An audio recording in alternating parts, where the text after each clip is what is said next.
Assalamualaikum warahmatullahi wabarakatuh. Kaifa halukum? Alhamdulillah, kita masih diberikan kesempatan untuk melaksanakan pembelajaran PPKN pada hari ini dan pembelajaran lainnya.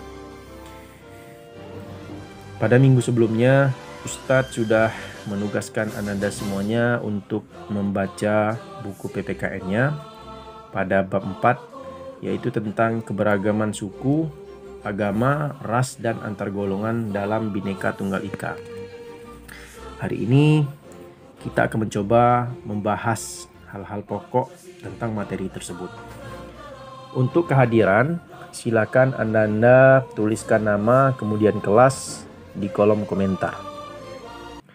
Sebelum kita melaksanakan pembelajaran, marilah kita berdoa terlebih dahulu, dimulai dari doa bangun tidur, syahadat, dan doa belajar.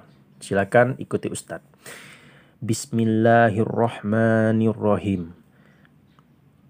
Asyhadu an la ilaha illallah wa asyhadu anna Muhammadar Rasulullah. Alhamdulillahillazi ahyana ba'dama amatana wa ilaihin nusur. Raditu billahi rabba wa bil islami dina wa bi Muhammadin nabiyya wa rasula. Rabbi zidni ilman warzuqni fahman bi rahmatika ya arhamar rahimin. Amin. Baik, adapun tujuan pembelajaran kita pada hari ini, yang pertama, setelah mengikuti pembelajaran ini, Ustadz harapkan kalian mampu menjelaskan keberagaman suku, agama, ras, dan antar golongan dalam Bhinneka Tunggal Ika. Kemudian kalian bisa menjelaskan apa saja faktor yang menyebabkan keberagaman masyarakat itu terjadi. Yang pertama, faktor penyebab keberagaman masyarakat di Indonesia. Seperti yang sudah kita ketahui bahwa Indonesia ini terdiri dari banyak pulau, kemudian banyak provinsi. Nah, hal tersebutlah yang menyebabkan terjadinya atau terciptanya budaya baru, terciptanya bahasa-bahasa daerah baru, kesenian, dan lain sebagainya. Nah, bagaimana untuk menciptakan kerukunan di dalam keberagaman? Nah, yang pertama, hal sederhananya itu dengan berdialog. Kita contohkan, misalnya tetangga kalian orang Medan, kalian orang Jambi. Nah, kalian mencobalah untuk berdialog dengan orang Medan tersebut karena dia berbeda suku dengan kita. Kita suku Melayu, contohnya dia ada suku Batak. Nah, dengan adanya dialog akan menciptakan keakraban. Nah, kedua, kerjasama dengan prinsip kebersamaan, kesetaraan, toleransi, dan saling menghormati. Walaupun dia berbeda suku dengan kita, berbeda agama, tetap kita menanamkan sikap toleransi dan saling menghormati. Selanjutnya, faktor penyebab keberagaman masyarakat Indonesia. Nah, coba kalian perhatikan peta di sebelah kiri ini. Ini adalah gambar wilayah Indonesia. Nah, yang kita ketahui bahwa Indonesia ini terletak di antara Samudra India dan Samudra Pasifik. Hal tersebutlah yang membuat Indonesia ini menjadi jalur lintas perdagangan pada masa itu, bahkan sampai dengan sekarang. Dengan adanya perdagangan tersebut, maka orang-orang dari luar Indonesia berdatangan untuk ke Indonesia. Bahkan ada yang menetap dalam waktu cukup lama. Dengan datangnya orang-orang asing tersebut, maka akan menciptakan suatu kebudayaan, bahkan bahasa yang baru. Nah, itu poin pertama, letak strategis wilayah Indonesia. Kemudian, kondisi negara kita ini adalah negara kepulauan. Nah, Indonesia ini terdiri dari Pulau Sumatera, Jawa, Kalimantan, Sulawesi, Irian, dan Papua. Nah, kondisi kepulauan tersebutlah yang membuat masyarakat setempat menciptakan kebudayaan mereka sendiri.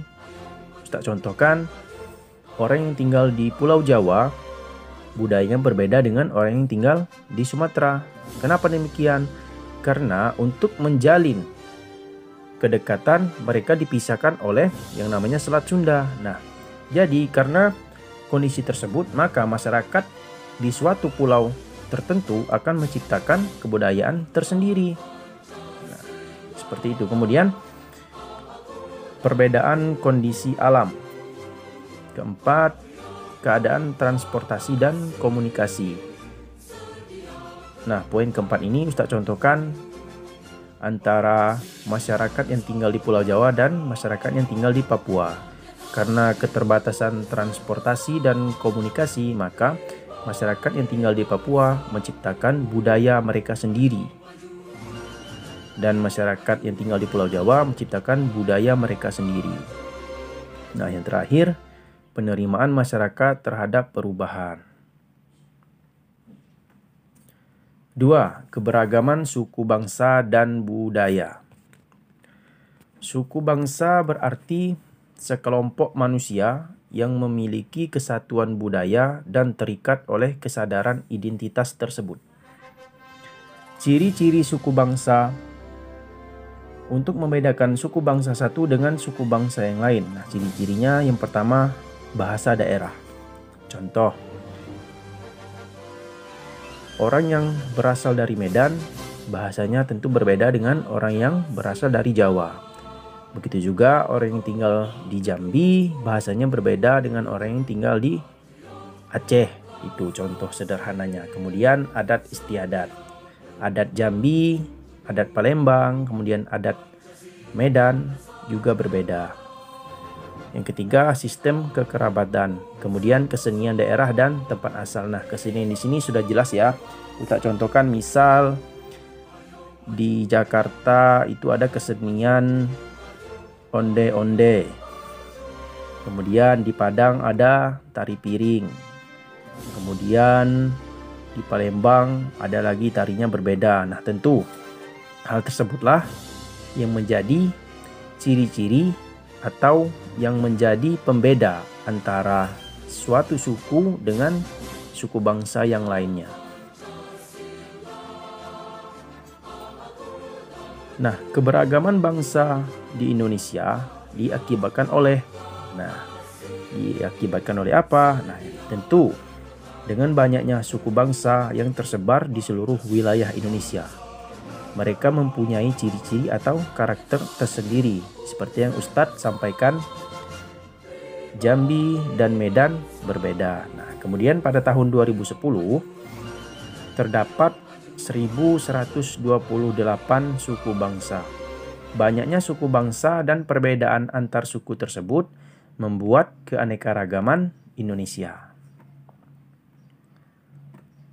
Nah, coba perhatikan gambar ini. Ini adalah suku-suku yang ada di Indonesia. Bahkan lebih. Nah, negara Indonesia terdiri dari berbagai macam suku bangsa. Mereka tinggal di daerah yang berbeda. Suku bangsa tersebut antara lain, ada suku Jawa, suku Sunda, suku Batak, suku Minangkabau, Bugis, Toraja, Sasak, Asmat, dan lain sebagainya. Bisa Anda perhatikan pada gambar ini. Nah, ini ada sebagian kecil dari suku-suku yang ada di Indonesia.